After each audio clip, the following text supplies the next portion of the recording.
bem-vindos de volta. Vamos continuar aqui a nossa disciplina, né, dos pacientes de estado grave, que é o mesmo que crítico. A gente fala muito crítico, mas o nome da nossa disciplina é estado grave, tá bom? Que é a mesma coisa, grave e crítico. Então, PVC, pressão venosa central. A gente viu a PIA, agora a gente está vendo o PVC, pressão venosa central. Bomba de heparina, né? Para que é a heparina? Para salinizar esse sistema e não coagular. Bomba de sangue, né? Monitor de pressão arterial, monitor de pressão venosa, detector do ar, clamp do detector de ar e o dialisador, tá? Então esse aqui é a pressão venosa central que vai colocar para fazer a troca desse sangue, tá? Ele faz, por exemplo, na hemodiálise, é o dialisador. Esse, para vocês entenderem, um entra, né, e o outro sai, tá? Aqui coloca, vai dialisar e vai retornar, tá? É um retorno, um tira o sangue aqui, né, passa no monitor, dialisa, deixa a heparina aqui para não coagular esse sangue, e aqui é a bomba de sangue que vai retornar e vai. Esse para vocês entenderem o processo, como funciona, tá? E tem dois catéter, que um entra, né? Um coloca o sangue que está dialisado e o outro sai o sangue, tá? Só para vocês entenderem esse processo. Esses são os catéteres de Swan-Ganz, chama Swan-Ganz, tá? Vocês podem falar desse jeito, Swan-Ganz, tá? A gente aprendeu isso aí, ó, há muito tempo, né? Na faculdade, a gente quase não usa aqui. Porém, vocês podem ter o conhecimento, né? Que esse é o catéter de Swan-Ganz, via proximal, termistor, via extra para medicação, via distal, via extra para medicação, via de balão, que o balãozinho é para manter ele no local, tá? Então, assim, é importantíssimo, gente, esses catéter, tá? E é usado só em paciente de estado grave, tá? A gente não usa um tipo de aparelho desse em paciente em clínica geral, né? É só na unidade de terapia intensiva e paciente em estado grave. Quais são as indicações para o uso desses dispositivos que eu falei para vocês agora há pouco? Hipovolemia, choque cardiogênico, tá? Que nós já vimos também, né? Ruptura do septo ventricular e regurgitação mitral, tudo relacionado, né, ao coração. Severa falência ventricular esquerda, infarto do ventrículo direito, angina instável, taquicardia ventricular refratária e terapêutica, doença pulmonar severa e falência ventricular esquerda, tudo isso é do coração. Então, assim, o uso deste dispositivo não é para qualquer patologia, né, gente? Diagnóstico de choque, né? Porque são vários choques, vocês já viram, já teve um conhecimento do choque. Quem tiver dúvida, volta lá nas aulas, dá uma lida, né? Ou não, dá uma assistida, né? Porque, né, na verdade, não lê, a gente mandou um material para vocês. Tamponamento cardíaco, que eu falei também do tamponamento cardíaco, né? O coração fica sufocado, né? De líquido. Manuseio de paciente de pós-operatório de cirurgia cardíaca. Pacientes com doença clínica associada a cardiovascular, então tudo isso mais é vascular, né? Manuseio de paciente crítico associado a doenças cardiovasculares durante cirurgia cardíaca, tá? Então, gente, é uma riqueza, né, de tratamento cardiológico, tá? O paciente cardiopata, ele tem várias doenças e tem vários tratamentos também.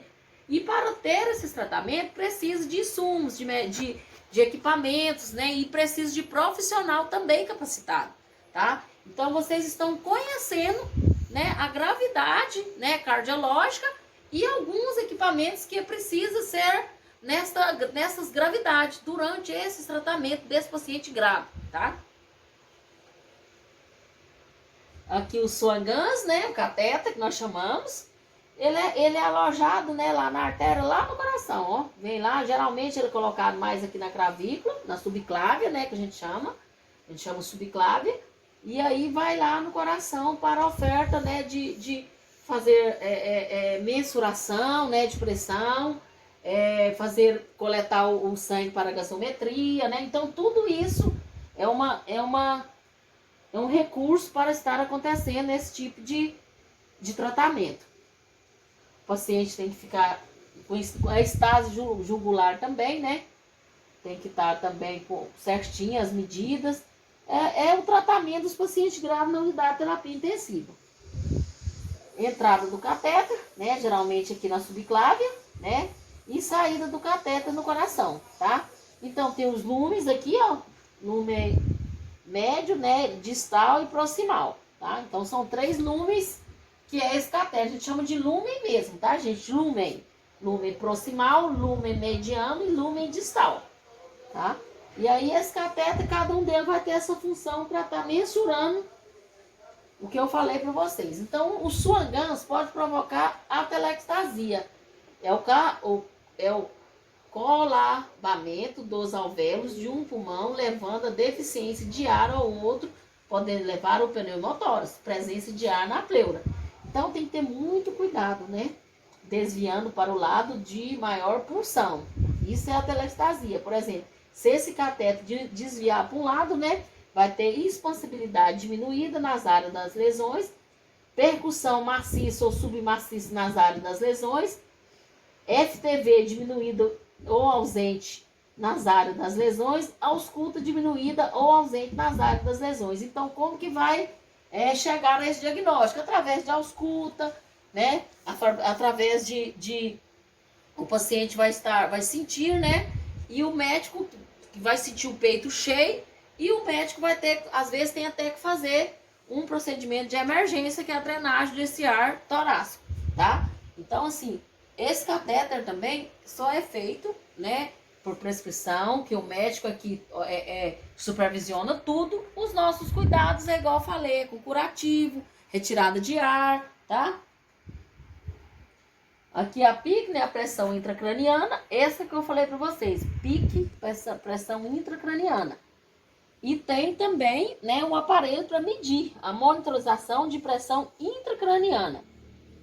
Ventriculostomia, intraperaquimatoso, subdural, tá? Que aqui é as camadas, né? Porque vocês, é um pouco científico para vocês. Mas só para vocês entenderem que aqui é o cérebro, é a pele, o osso, a dura mater, subdural, aracnoide, ventrículo lateral, tá? Eu acho que vocês viram isso aí em anatomia, né? Então, assim, isso aqui tá mostrando e agora a gente vai ver.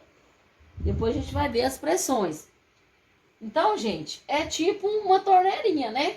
Volume venoso, volume arterial, encéfalo e o líquor, tá? Estado normal da PIC. Volume venoso, volume arterial, encéfalo, massa do líquor. Estado compensado da PIC. Estado descompensado, olha o tanto de massa que tem, tá? Ou fica cheio de edema. Aí vai ser o volume arterial, o encéfalo e essa massa aumenta. O líquor fica pouquinho. Então, pressiona, tá?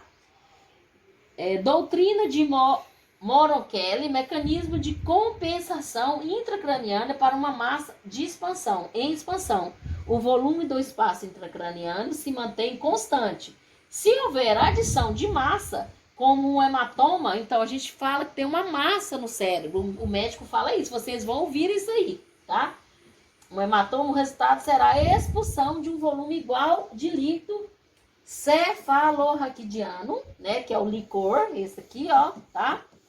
E de sangue venoso, fazendo com que a pressão intracraniana, a PIC, se mantenha normal. No entanto, quando este mecanismo de compensação se esgotar, ocorrerá aumento exponencial da PIC, mesmo para um pequeno aumento no volume de hematoma, tá? Então, gente, é só para vocês entenderem como funciona. Se o cérebro estiver com a grande massa, o líquor dele vai diminuir, né? Então, tudo vai comprometer. Se vocês não verem que compromete até a coluna, esse mesmo desce para a coluna, esse líquor. Então, vai ficar tudo prejudicado em relação à pressão intracraniana, que é a PIC, tá? Fisiopatologia da morte encefálica, tá? Liberação de ativador de plasminogênio, é só para vocês terem conhecimento mesmo, tá, gente? A gente não vai dar na prova esse conteúdo. Esse aqui, o importante é vocês entenderem da PIC, da PAN e da... tem mais umas aí, né? Depois eu vou passar para vocês. Alteração da coagulação, lesão cerebral, hipóxia cerebral, tá? O que é hipóxia que eu falei para vocês? A falta de oxigenação. A morte encefálica, disfunção hipotalâmica, controle de temperatura, hipotermia, distúrbio endócrino metabólico, cortisol, esses são os hormônios, cortisol, insulina, resposta simpática, tempestade autônica, instabilidade hemodinâmica e hipoperfusão tecidual.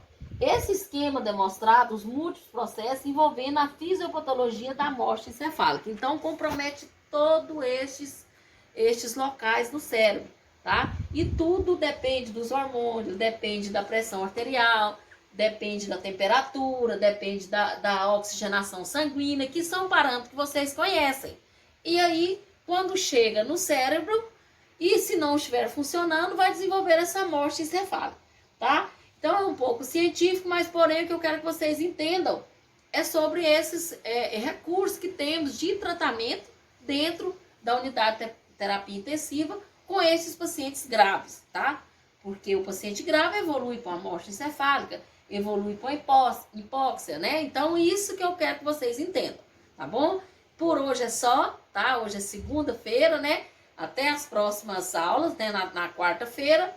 E depois a gente vai passar mais uma atividade, igual eu falei para vocês. Mas vamos estudar, que isso aqui ainda tem mais, eu acho, uns 50 slides ainda para a gente estudar, certo? Então, até quarta. Bons estudos para vocês e fica com Deus. Tchau, tchau.